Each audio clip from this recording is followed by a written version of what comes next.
Hi friends, Tamil Nadu அரசு மாவட்ட வாரியாக தாலுக்கா ஆஃபீஸில் வேலையை அறிவிச்சிருக்காங்க. அதை பற்றி தான் நம்ம இப்போ பார்க்க போகிறோம். ஸோ இப்போ தான் நம்ம சேனலுக்கு ஃபர்ஸ்ட் டைமும் உள்ளே வந்திருக்கீங்க அப்படின்னா நம்ம சேனல் சப்ஸ்கிரைப் பண்ணி வச்சுக்கோங்க. அப்போ தான் நாங்கள் போடக்கூடிய நம்ம தமிழ்நாடு கவர்மெண்ட்டில் என்ன ஜாப் அறிவிச்சாலும் நம்ம சேனலை உடனே அறிவிச்சிருவோம்.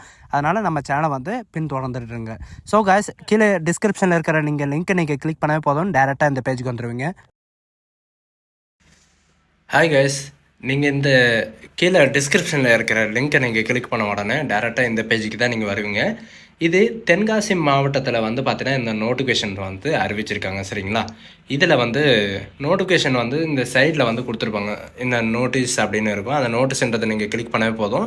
ரெக்ரூட்மெண்ட் அண்ட் நோட்டீஸ் அப்படின்னு இருக்கும். அதை நீங்கள் கிளிக் பண்ணால் உனக்கான நோட்டிஃபிகேஷன் ஷோ ஆகும். 2025 ரீசெண்டாக என்னென்ன நோட்டிஃபிகேஷன் ஓப்பன் ஆகிருக்கோ அது எல்லாமே இங்கே ஓப்பன் ஆகும். இது தேனி டிஸ்ட்ரிக்ட் ஹெல்த் செக்ரட்டரிக்காக பார்த்தீங்கன்னா உங்களுக்கான போஸ்டர்ஸ் கான்ட்ராக்ட் பேஸில் பார்த்தீங்கன்னா உங்களுக்கு அறிவிச்சிருக்காங்க. அதை பற்றி தான் நம்ம இப்போ பார்க்க போகிறோம். வியூஸ் அப்படின்றத நீங்கள் கிளிக் பண்ணாமல் போதுமானது.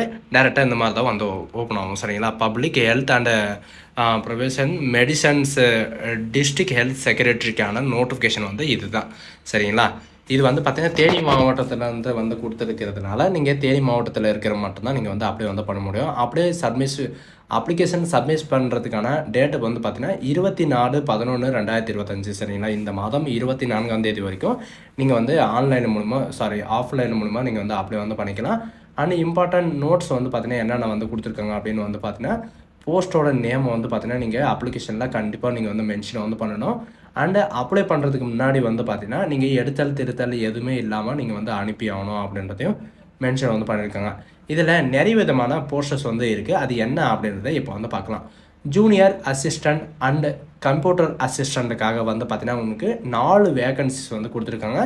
இந்த ஜாபுக்கு நீங்கள் அப்ளை பண்ணணும் அப்படின்னா நீங்கள் எஸ்எஸ்எல்சி நீங்கள் பாஸ் பண்ணியிருக்கணும். பட் அது கூட பார்த்தீங்கன்னா நீங்கள் கம்ப்யூட்டர் ஆஃபீஸ் அத்தன்டிகேஷன்ஸ் கோர்ஸ் பார்த்தீங்கன்னா நீங்கள் முடிச்சிருக்கணும் அப்படின்றதையும் மென்ஷன் பண்ணியிருக்காங்க. அப்படி முடிச்சிருந்தா நீங்கள் 14,500 வரைக்கும் உங்களுக்கான மாத ஊதியமாக இருக்கும்.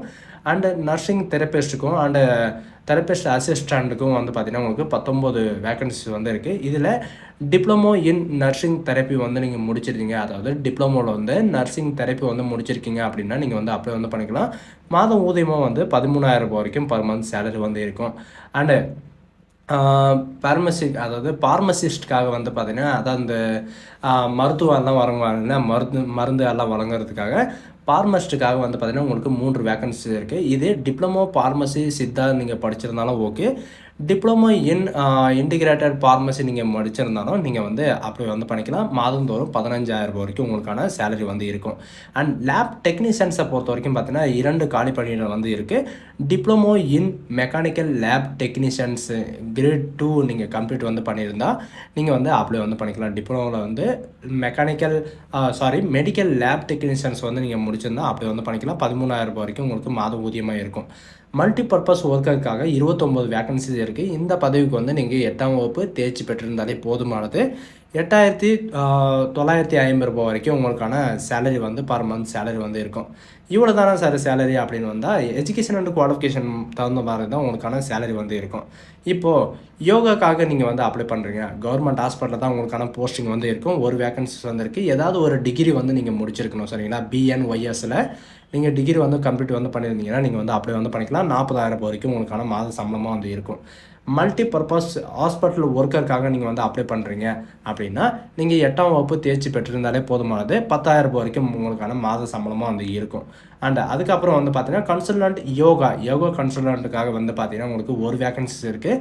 ஏதாவது நீங்கள் ஒரு டிகிரியில் நீங்கள் BNYS டிகிரி நீங்கள் கம்ப்ளீட் பண்ணியிருந்தீங்கன்னா 40,000 வரைக்கும் உங்களுக்கான பர் மந்த் சேலரி இருக்கும்.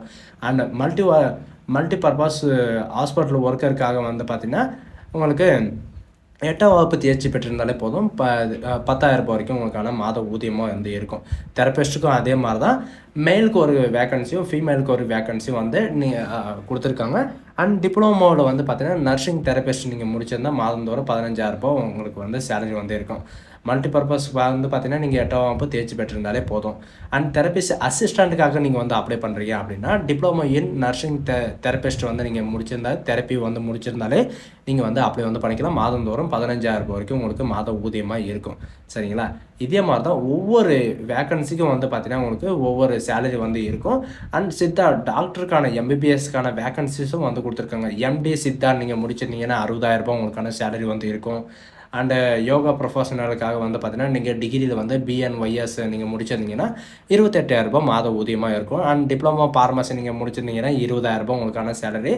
இந்த குவாலிஃபிகேஷன் தகுந்த மாதிரி தான் உங்களுக்கான சேலரி வந்து இருக்கும். அண்ட் ஃபீல்டு அசிஸ்டண்ட்டுக்காக வந்து அப்ளை பண்ணுறீங்கன்னா உங்களுக்கு மாதந்தோறும் 20,000 வரைக்கும் உங்களுக்கான சேலரி வந்து இருக்கும். சரிங்களா? அதுக்கப்புறம் நீங்கள் வந்து எப்படி அப்ளை பண்ணணும் அப்படின்னு வந்து பார்த்தீங்கன்னா இவங்க கொடுத்துருக்கிற இந்த மாவட்டத்தில் வந்து இந்த அட்ரஸில் தான் நீங்கள் வந்து நேரடியாகவோ அல்லது போஸ்ட் மூலியமாகவோ நீங்கள் வந்து விண்ணப்பிக்கலாம் அப்படின்ற மாதிரி வந்து மென்ஷன் வந்து பண்ணியிருக்காங்க. இதில் சில இன்ஸ்ட்ரக்ஷன் எல்லாம் வந்து கொடுத்துருக்காங்க. என்ன அப்படின்னு வந்து பார்த்தீங்கன்னா அப்ளிகேஷன் ஒருத்தர் வந்து பார்த்தீங்கன்னா ஒரு அப்ளிகேஷன்ஸ்க்கு மட்டும்தான் நீங்கள் வந்து விண்ணப்பிக்கிற மாதிரி இருக்கும். சரிங்களா? தனியாக வந்து விண்ணப்பிக்கிற மாதிரி இருக்கும். 2 அப்ளிகேஷன் வந்து பார்த்தீங்கன்னா ஒரே அப்ளிகேஷன் வந்து விண்ணப்பிக்கக்கூடாது. சரிங்களா? நீங்கள் தனித்தனியாக விண்ணப்பிக்கலாம். ஒரு போஸ்ட்டுக்கு ஒரு அப்ளிகேஷன் அந்த மாதிரி வந்து பார்த்தீங்கன்னா 2 போஸ்ட்டுக்கு 2 அப்ளிகேஷன் நீங்கள் இந்த மாதிரி வந்து விண்ணப்பிக்கலாம். விண்ணப்பிச்சிங்கன்னா 24/11/2025 அன்னைக்கு ஈவினிங் 5 PM பிஃபோர் வரைக்கும் உங்களுக்கான டைம் வந்து இருக்குது. இதில் education and qualification certificate and performance certificate and community certificate கண்டிப்பாக வந்து இணைக்கிற மாதிரி இருக்கும். அதுக்கப்புறம் உங்களுடைய self attested photocopy and இதுக்கான எல்லா டீட்டெயில்ஸும் வந்து பார்த்தீங்கன்னா அதில் வந்து இருக்கணும். சரிங்களா? இந்த அப்ளிகேஷனில் வந்து உங்களுக்கான அப்ளிகேஷன் வந்து கொடுத்துருப்பாங்க. அந்த அப்ளிகேஷனில் வந்து பார்த்தீங்கன்னா எல்லாமே நீங்கள் ஃபில் பண்ணி அதில் என்னென்ன டாக்குமெண்ட் வந்து கேட்டிருக்காங்களோ அந்த டாக்குமெண்ட் எல்லாமே நீங்கள் வந்து ஃபில்லப் பண்ணி இவங்க கொடுத்துருக்கிற அட்ரஸ்க்கு வந்து நீங்கள் சென்ட் பண்ணுற மாதிரி இருக்கும். அந்த அப்ளிகேஷனும் வந்து பார்த்தீங்கன்னா கீழே லாஸ்ட் பேஜில் வந்து கொடுத்துருக்காங்க. இந்த அப்ளிகேஷனை வந்து டவுன்லோட் வந்து பண்ணிக்கோங்க. டவுன்லோட் பண்ணிவிட்டு லாஸ்ட் பேஜை வந்து நீங்கள் பிரிண்ட் எடுத்துகிட்டு அதுக்கப்புறம் உங்களுடைய பாஸ்போர்ட் சைஸ் ஃபோட்டோ வந்து நீங்கள் ஒட்டுற மாதிரி இருக்கும். அதை வந்து ஒட்டிட்டு உங்களுடைய நேம் வந்து அப்ளிகண்ட்டோட நேம் வந்து கேட்டிருக்காங்க. சரிங்களா? நீங்கள் யார் அப்ளை பண்ணுறீங்களோ அவங்களுடைய நேமு, நீங்கள் விண்ணப்பிக்கும் திட்டத்தின் பெயர் என்ன, அதாவது நீங்கள் எந்த போஸ்ட்டுக்கு வந்து விண்ணப்பிக்கிறீங்களோ அந்த போஸ்ட்டோட பெயர் அண்ட் உங்களுடைய நேம் வந்து கேட்டிருக்காங்க. விண்ணப்பிக்கும் பதவியின் பெயரும் வந்து கேட்டிருக்காங்க. உங்களுடைய நேம், உங்களுடைய ஃபாதர் நேமு அண்ட் உங்களுடைய அட்ரஸ் வந்து கேட்டிருக்காங்க. அண்ட் உங்களுடைய டேட் ஆஃப் பர்த், உங்களுடைய பிறந்த தேதி மற்றும் வயது, அதுக்கான சான்றிதழும் வந்து பார்த்திங்கன்னா கண்டிப்பாக வந்து கொடுக்குற மாதிரி இருக்கும். உங்களுக்கான முன்னுரிமை ஏதாவது இருந்தால் நீங்கள் வந்து முன்னுரிமை சர்டிஃபிகேட் வந்து கொடுக்கலாம். என்னென்ன ஃபஸ்ட்டு கிராஜுவேட்டாக இருக்கீங்க அப்படின்னா ஃபஸ்ட்டு கிராஜுவேட் சர்டிஃபிகேட் வந்து நீங்கள் கொடுக்கலாம். அப்படி இல்லைன்னா நீங்கள் கொரோனாவால் பாதிக்கப்பட்டவராக இருந்தால் அந்த மாதிரி ஏதாவது ஒரு இது இருந்தால் நீங்கள் வந்து கொடுக்கலாம். சர்டிஃபிகேட் இருந்தால் நீங்கள் வந்து கொடுக்கலாம். அண்ட் உங்களுடைய கம்யூனிட்டி வந்து கேட்டிருக்காங்க. சரிங்களா? கம்யூனிட்டி, எஜுகேஷன் அண்ட் குவாலிஃபிகேஷன் என்ன, அதுக்கு எந்த ரிக்குவயர்மெண்ட் வந்து இருக்கோ அந்த பொசிஷனுக்கு வந்து நீங்கள் வந்து அப்ளை வந்து பண்ணிக்கலாம். அண்ட் எக்ஸ்பீரியன்ஸ் சர்டிஃபிகேட் இருக்கா அப்படின்றத கேட்டிருக்காங்க. இது வந்து பார்த்தீங்கன்னா எக்ஸ்பீரியன்ஸ் சர்டிஃபிகேட் வந்து அவங்க கண்டிப்பாக வந்து கேட்கல. அப்படி இருந்தால் நீங்கள் வந்து கொடுக்கலாம். உங்களுக்கு வந்து முன்னுரிமை தரப்படும் அப்படின்றதே மென்ஷன் வந்து பண்ணியிருக்காங்க. உங்களுடைய email ID and mobile number கண்டிப்பாக நீங்கள் வந்து கொடுக்குற மாதிரி இருக்கும். அதை நீங்கள் கொடுத்துட்டு உறுதிமொழியில் வந்து பார்த்தீங்கன்னா உங்களுடைய இடம் அண்ட் நாள், உங்களுடைய சிக்னேச்சர் வந்து கேட்டிருக்காங்க. சரிங்களா? உங்களுடைய சிக்னேச்சர் வந்து கண்டிப்பாக வந்து கொடுக்குற மாதிரி இருக்கும். அப்படி சிக்னேச்சர் இல்லாமல் நீங்கள் வந்து அனுப்புனீங்க அப்படின்னா உங்களுடைய அப்ளிகேஷன் வந்து ரிஜெக்ட் ஆயிரும் அப்படின்றதையும் மென்ஷன் வந்து பண்ணியிருக்காங்க. சரிங்களா? ஸோ கைஸ், இதுதான் நமக்கான நோட்டிஃபிகேஷன். எஜுகேஷன் அண்ட் குவாலிஃபிகேஷன் தகுந்தாற் போல் வந்து பார்த்தீங்கன்னா உங்களுக்கு உங்கள் சொந்த மாவட்டத்திலே நீங்கள் வந்து கலெக்டர் ஆஃபீஸ்லையோ அல்லது தாலுக்கா ஆஃபீஸ்லையோ அல்லது கவர்மெண்ட் ஹாஸ்பிட்டலையோ நீங்கள் வந்து ஒர்க் பண்ணணும் அப்படின்னு நினச்சா நம்ம சேனல் வந்து உடனே சப்ஸ்கிரைப் வந்து பண்ணி வச்சுக்கோங்க. அப்போ தான் நாங்கள் போடக்கூடிய கவர்மெண்ட் ஜாபோட நோட்டிஃபிகேஷன் வந்து பார்த்தீங்கன்னா உடனுக்குடனே வந்து சேரும்.